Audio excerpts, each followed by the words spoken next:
Good morning, Inspired Illuminators. It is me, Jaunt for Engel, your highest possibility state subconscious coach. And sorry if I cough a little bit. I moved from an infection to a summer cold to fall allergies. It's always something, isn't it? It's a beautiful morning here in Illinois. I think I'm starting to get ready for fall, which is slowly creeping in. 2 mornings in a row I've woken up at my 3 a.m. time. I go back to school next week, so the Jaunts with Jen might be a little bit farther and few between, maybe more weekly than daily.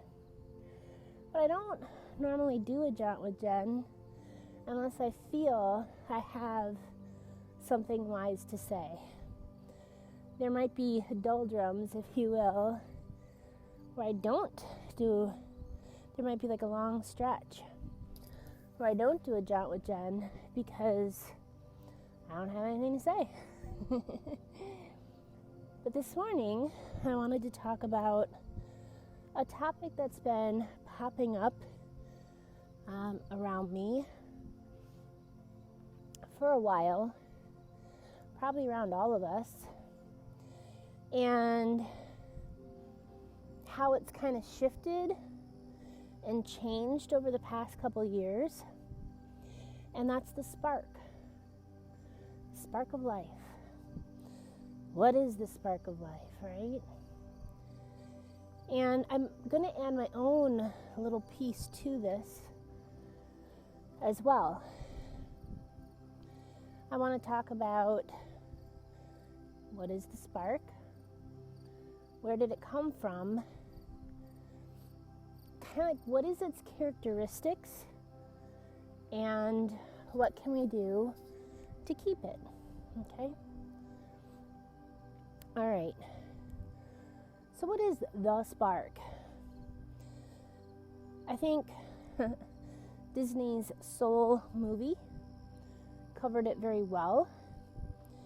I think even I've been getting into past seasons of Survivor. You know, they say the fire represents life. So what the spark is, it's that energy of feeling alive. Sometimes the spark is more like a burning coal that is barely kept alive, right? And you got to blow on it in order to actually create some flame. And other times in our life, it's a burning bonfire. So to me, the spark is what makes you get out of bed in the morning, but not just get out of bed, but to get out of bed with some sort of contentment or joy. Okay? So that's what the spark is. The characteristics of the spark, to me, are the same characteristics. So this, I think, is where I'm different. Or, I mean, some people might see it this way, but I just don't hear people talk about it very often. If you look at anything within the natural world, there are patterns, right? Our lungs expand and they collapse. The moon, who I'm looking at right now, she waxes and she wanes. She gets full and she's about ready to go dark. Okay? The other day I talked about how I don't pay attention to astrology, but I do pay attention to things like the moon pattern. I look for patterns in my own life. And I do kind of check the Schumann Resonance once in a while. And for those of you who don't know what that is the hum. All of the planets actually hum. They have a tone. And what I thought was interesting, the last time that I checked it, they seemed to add a graph to it that showed, I think it was like the radioactive background. And when they did that, it looked like a wave. And the Schumann Resonance, which hums, I believe it's 8.34 hertz, can fluctuate as well. The ocean, waves, okay? We live in a world of juxtaposition. I say this all the time. We live in a world of up, down, left, right, in, out, expand, collapse. And the spark is no different. It follows the same pattern. There are some days it's really hard to get out of bed, and you think to yourself, what's the point? I generally tend to focus on positivity and light and script flipping and all this other stuff, because to me, it gets me back to center. It gets me back to joy much more quickly. And that just feels better. I also do think that when you are going to, now I don't know, I'm just thinking about all the people I've met in my life who have been born with something. It's probably a 50-50 if I think about it, just like everything. Probably with disability, without disability. There's going to be some people who are more positive and more negative, and a whole range in between. But even though I do tend to focus on positivity, only the people who are the closest to me really know who I am. They've seen it all. They've heard it all. And on the days when I've experienced a lot of chronic pain for days or a month in a row or whatever, they might hear from me, I'm not suicidal, but I want to go home. This life is hard. So I know most of the time I focus on positivity, and I was a cheerleader in high school, so rah, rah, rah. But if I'm being real, raw, honest, and vulnerable with you, there are many moments in my life where life sucked. It was hard to get out of bed. I've experienced depression, and it's kind of like, what's the point, right? But I would say more often than not, that's the collapse. Eventually I get through it, and I've talked time and time again about how I've gotten through it. And I kind of talked about that on yesterday's Jaunt with Jen, so if I can remember, I'll put the link below. But eventually, I expand again. My spark turns into a flame, sometimes even a bonfire. But what I found, and I'll talk about this later, is the more I can stay balanced on the surfboard, right? That's kind of how I mentally picture getting through life. If life expands and collapses, if it waves, then I want to surf the waves. I don't want to be pulled down underneath with them. Okay? So the spark is the will to want to live. It's life. And sometimes it's low and sometimes it's high. The characteristics of it is they do mirror waves. It expands, it collapses, just like everything else. But what we can do is we can learn to ride the waves. And so that's what I might talk about next. how do you ride the waves and what are the waves? I believe that many people, I've said this for a couple years now, and I'm getting closer to 50 now, so I feel like I've earned some wisdom here. And what I've noticed in my own life and in the life of those around us, especially the younger you are, I honestly think that people create drama, trauma, sick stories because life's pretty boring. It's pretty monotonous. One story that I've been trying to flip, that I've been told since I was born, is you're sick, right? And I remember when I was recovering from cancer, thinking, who am I if I'm not sick? And in the past, I've developed negative coping strategies of other stories I could tell myself of how to get attention if I wasn't sick, right? Who am I if I'm not getting attention through trauma and drama? That's how probably half, or God, I don't know now. I don't know if it's just because I'm older or what, but it seems to be like that's how 90% of the world is getting their attention.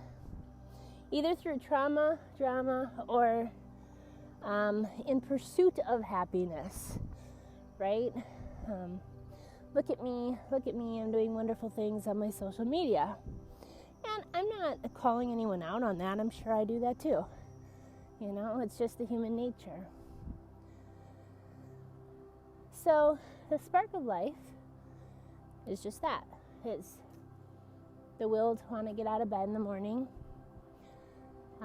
But hopefully to do it with some joy, or to do it with some contentment.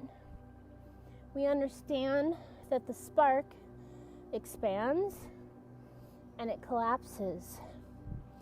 But what we want to do is we want to learn how to ride the waves. So how do you do that? All right. So to me, this physical world is that. It's a physical representation of the metaphysical. And again, if you think up, down, black, white, whatever, we have the physical world, and we have, if you don't like the term spiritual or metaphysical, substitute it for subconscious world, the invisible world, right? Even scientifically, there's things we don't see, like the radiation background, right? We don't see the radio waves and the television waves going throughout the air.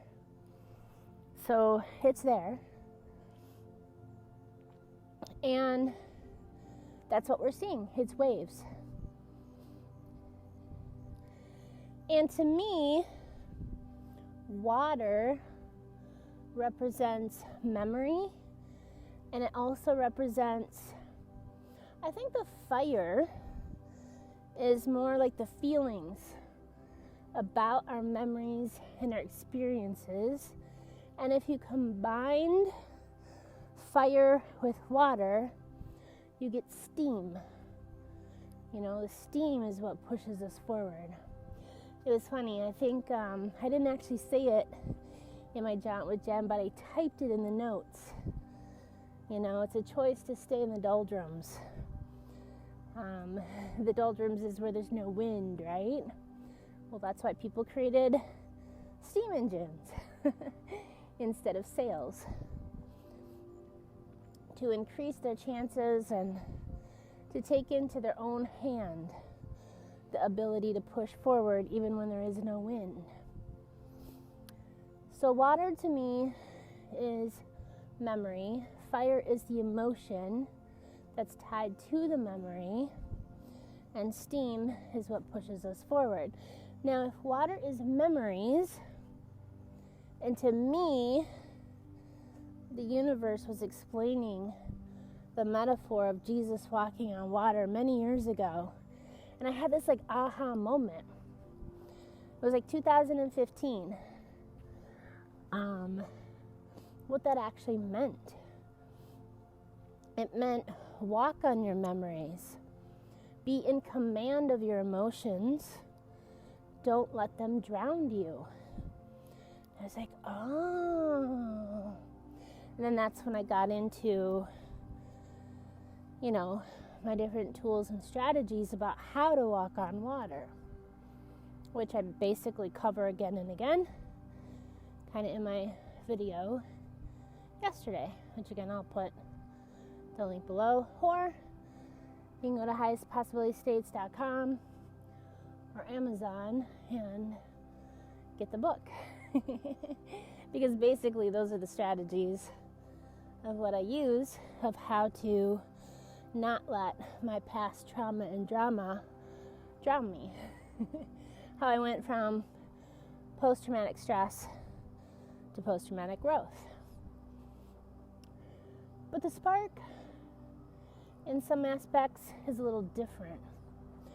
While the book Highest Possibility States teaches you how to walk on the water, I'm not sure if it necessarily will teach you how to surf on the waves.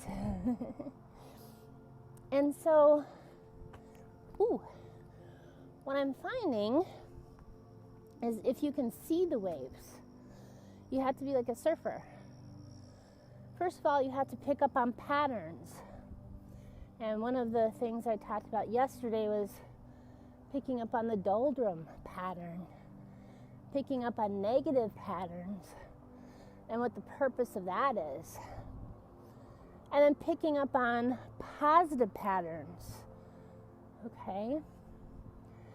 So you want to think about in your life, what are some experiences that cause the downward days? I just had an epiphany this summer. And I also had another epiphany a couple summers ago. So like, for example, for me, you would think as a teacher, I would love my summers. But what it did, and this will also be another strategy I'll talk about, is it disconnected me from a lot of my connections. And as someone who gave up their life in one state and moved to another state where I had nobody, no connections, I found that I would become depressed in the summers, and then in my 30s I would use negative coping strategies, maybe my 20s too, of how to handle that.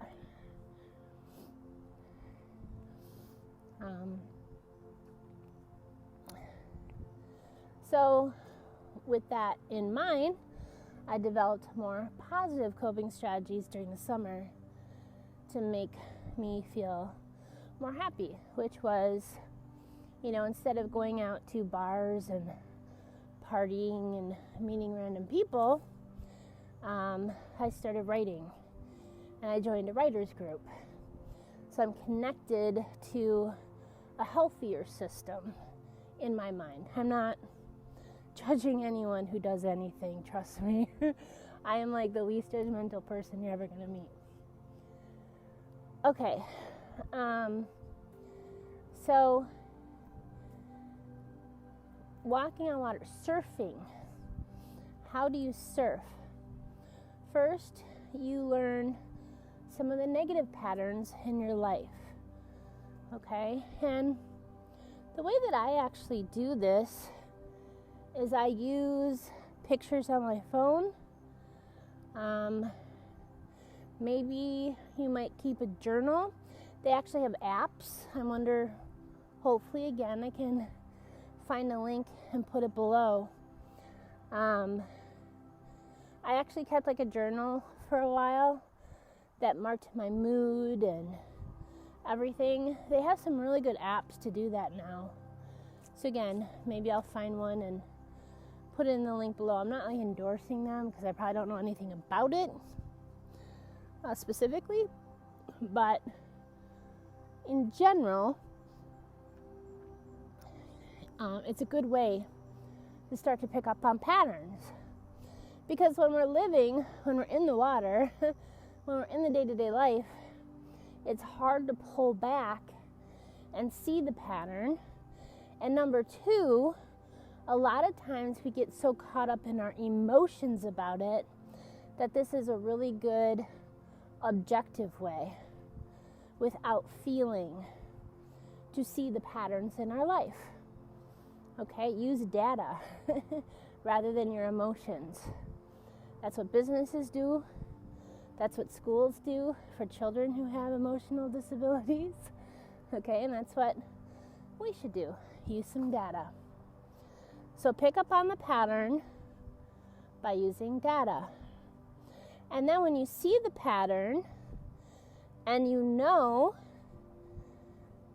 what the negative pattern might be, you plug in the opposite. Like for me, instead of going and partying and whatever, I found something that made me feel a little bit better and a little bit more plugged in. Okay? So now let's talk about more strategies we can use to stay balanced and surf the waves. Because to me, and this is something that I've heard kind of like a shift.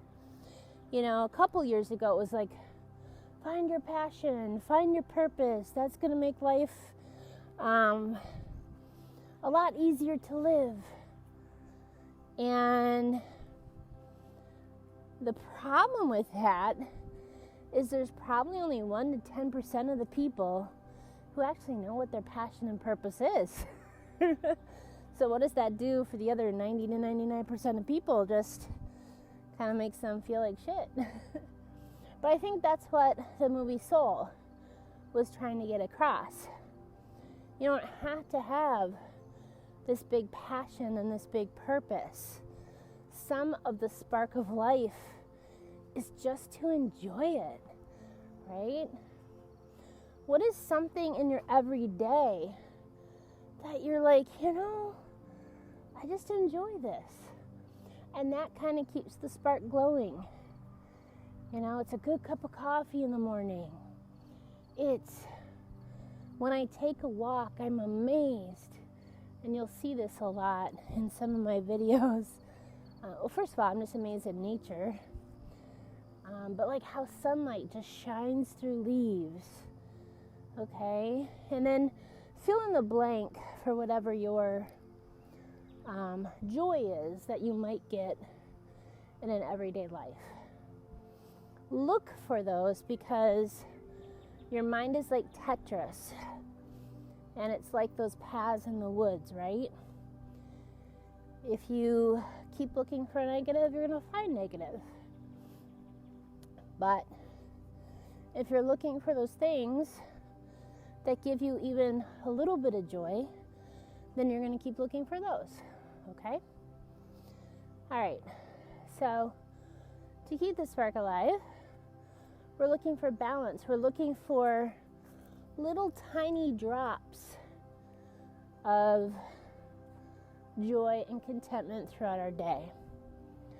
The other thing for me that helps a lot is positive daily habits. I can't tell you, even if I have no spark, no joy, it's really hard to get out of bed.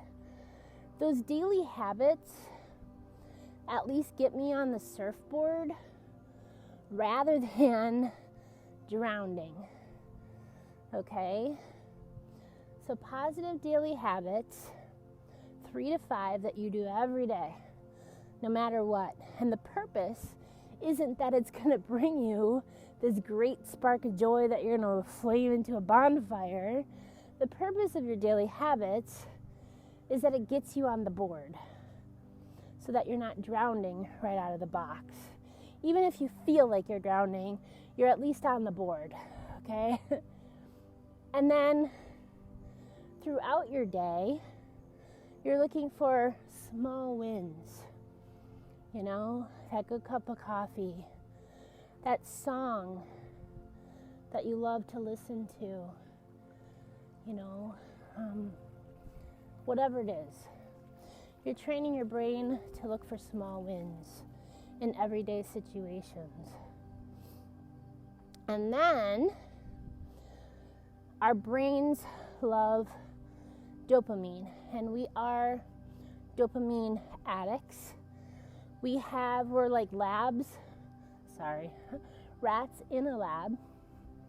We have dopamine releasers in our back pocket.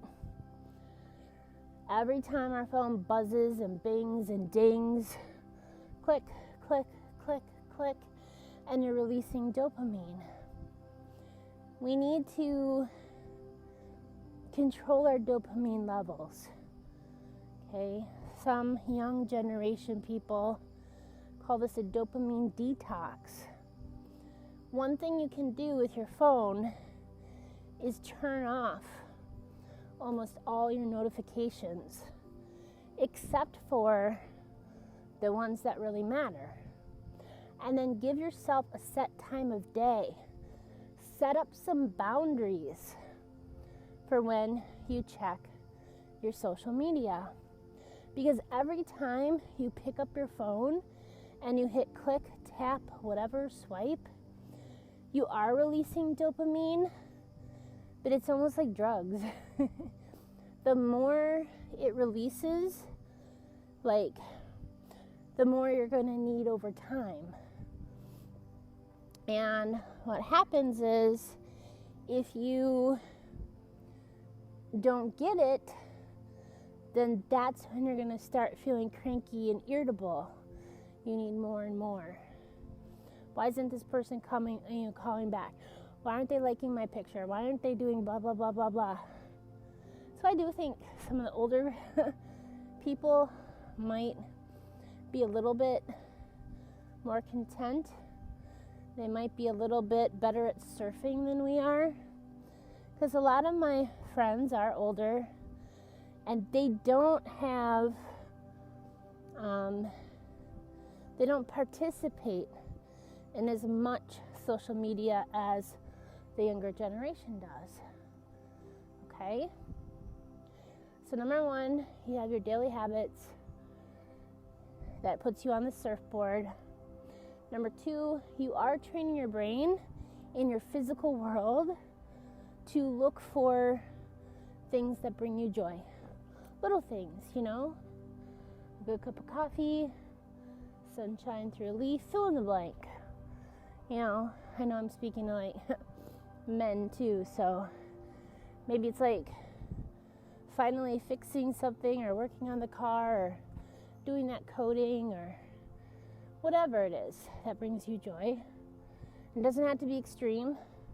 We're just looking for little things, right? And then we're trying to also set up boundaries with like social media and things. And it doesn't necessarily need to be social media, right? I'm going to bring up a pretty sensitive issue. I'm the type of person where people confess everything to me, even males, okay? And for many years, you know, I'm not like against porn or anything like that, but porn is also like social media, okay? And the men who constantly watch it all the time and, you know, relieve themselves, however you want to say that, in a social context, they actually have harder times forming good, solid relationships with women. And then they actually end up getting frustrated during actual physical, real women interactions because they can't perform, and they might even have a harder time connecting. So it could be anything. It could be food. Anything that is too much dopamine release for you, okay?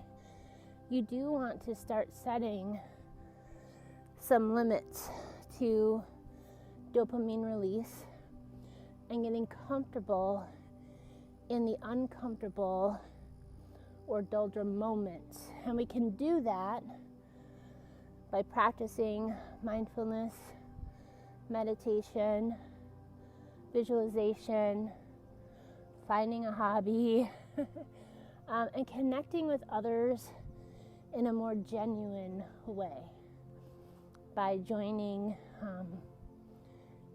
hobbies or groups. A lot of people do this through religious organizations, volunteer organizations, community groups, okay? That's a good way to do it. But no matter what you do, ask yourself the question, how does this make me feel in the moment and over time? Is it making me more or less functional? Is it giving me more or less energy? If it is positive for all those things across time, yay, keep doing it, do nothing. And then, do I need a timeout to evaluate that? Do I need a tune-up, a trade-in, or an overhaul? So the first thing is, for the spark of life, positive daily habits to at least get you on the surfboard. Training your brain to look for little things throughout the day. 3, setting up some boundaries to control the dopamine a little bit. Like actually finding pleasure versus in little things versus big dopamine release. Okay? And then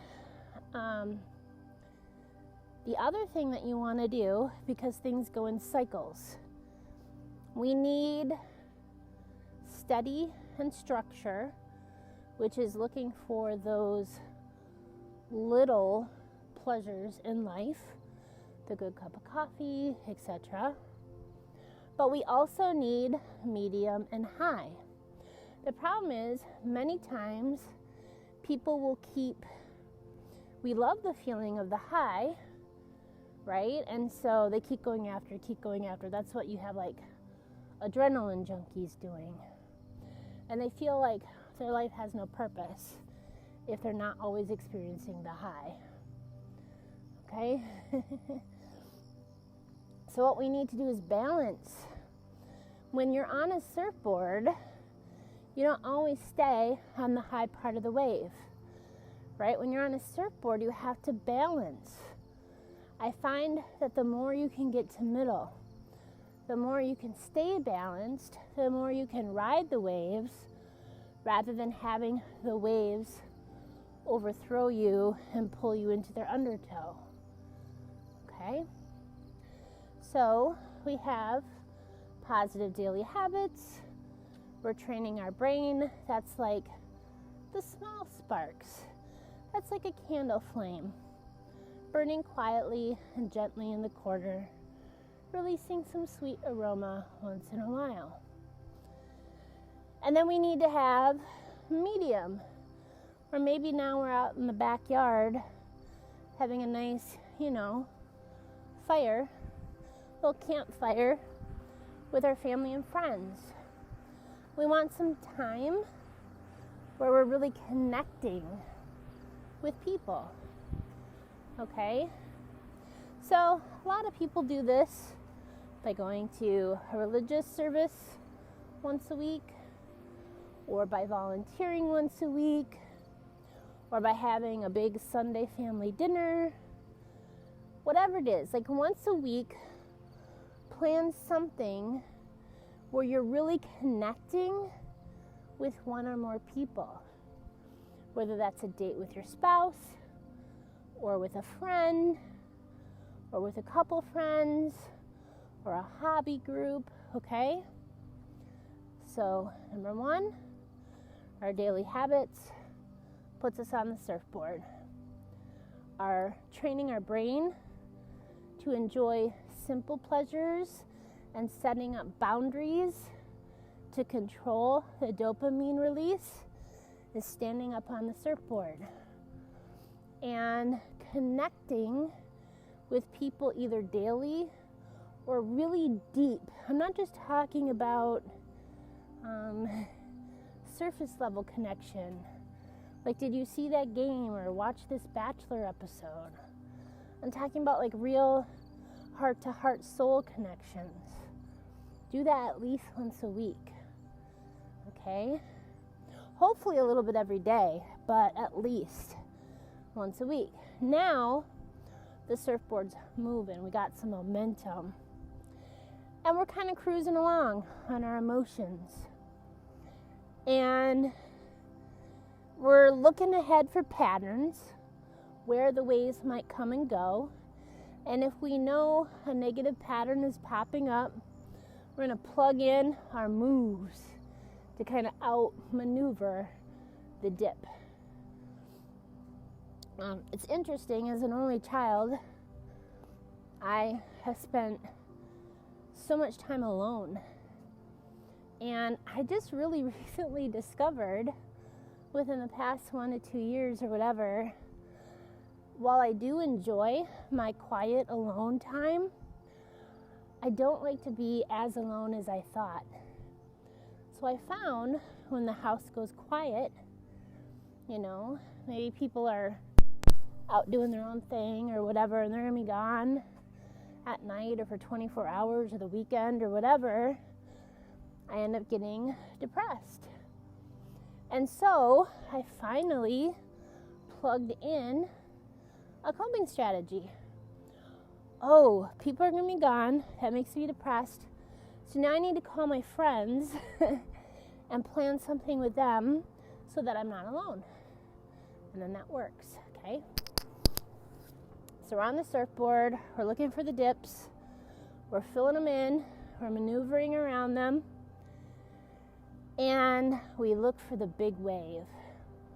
The big wave, we need those too, okay? Sometimes holidays can be a big wave for people, and for other people it could be the opposite. It could be the big dip. So the big wave could be planning for the holiday or planning for coping strategies when the holiday comes. It depends on who you are, what the holiday is, etc. It is the vacations. It is the concert. It is the fill in the blank. And we want to do that at least once a year, or, I would say like 1 to 4 times a year or more. Maybe once a month, But again, we don't want to constantly search for all those big waves all the time. Otherwise, now we're creating an unbalance, right? Too much dopamine. All right, so a quick review to wrap things up. The spark is the spark of life, the fire that we have inside of us. Sometimes it's just this little coal we're trying to keep glowing, and other times it's a bonfire. It is going to expand and collapse throughout all of our life. That's the pattern, okay? The way we can keep it at least more like a candle glowing in the corner more often than not is through our daily habits, is through trying to train our brain to look for the beautiful or the grateful in each day, little awe moments, literally AH, aw, or AWE, ah. Okay? It's setting up those boundaries to control the dopamine release. It is planning for deep connections with people at least once a week, if not more. I'm talking about real authentic connections, mind to mind, heart to heart, soul to soul. it is planning the big waves. Like, I don't know, there's not a specific number, 1 to 4 times per year or whatever, but to kind of control some of the big waves, because we know the wave's going to come down. And sometimes we can get depressed after we come down from the wave. A lot of my colleagues are planning last-minute trips before we go back to teaching in the fall. And what we should do is, we don't want the wave to be so high that when we go back into work on Monday morning, we're just like, now it's back to the daily grind, right? We want to show appreciation for those big waves, but not to the point where it's going to depress us when we walk into the building or sit in our quiet house if we're retired or whatever Monday morning, okay? Again, that's what our daily habits, that's what training our brain is going to help us do. It's going to help us balance out the coming down after surfing the big wave. It's going to be giving gratitude, like, oh dude, did you see that? That was so cool. I can't wait till we do this again. But if we had it, the purpose of the waves is that, it's gratitude. Almost all summer, haven't really felt very good, had an infection, had a cold, whatever. But once I finally got the meds, it almost moved me to tears. It did, I'm not gonna lie. I cried from happiness at how good I felt. The gift within the pain was appreciation. Okay, so keep remembering that. If we didn't experience sometimes the down days, the pain, I don't know if we'd have as much appreciation, sympathy, empathy. Okay? I hope that this has helped someone today so that you can use your own spark of life, your own strategies for keeping it burning, first for yourself and then for those around you. Because now more than ever, people need people who have their sparks glowing and shining like a little light in the dark for other people to come to now more than ever. Peace and blessings.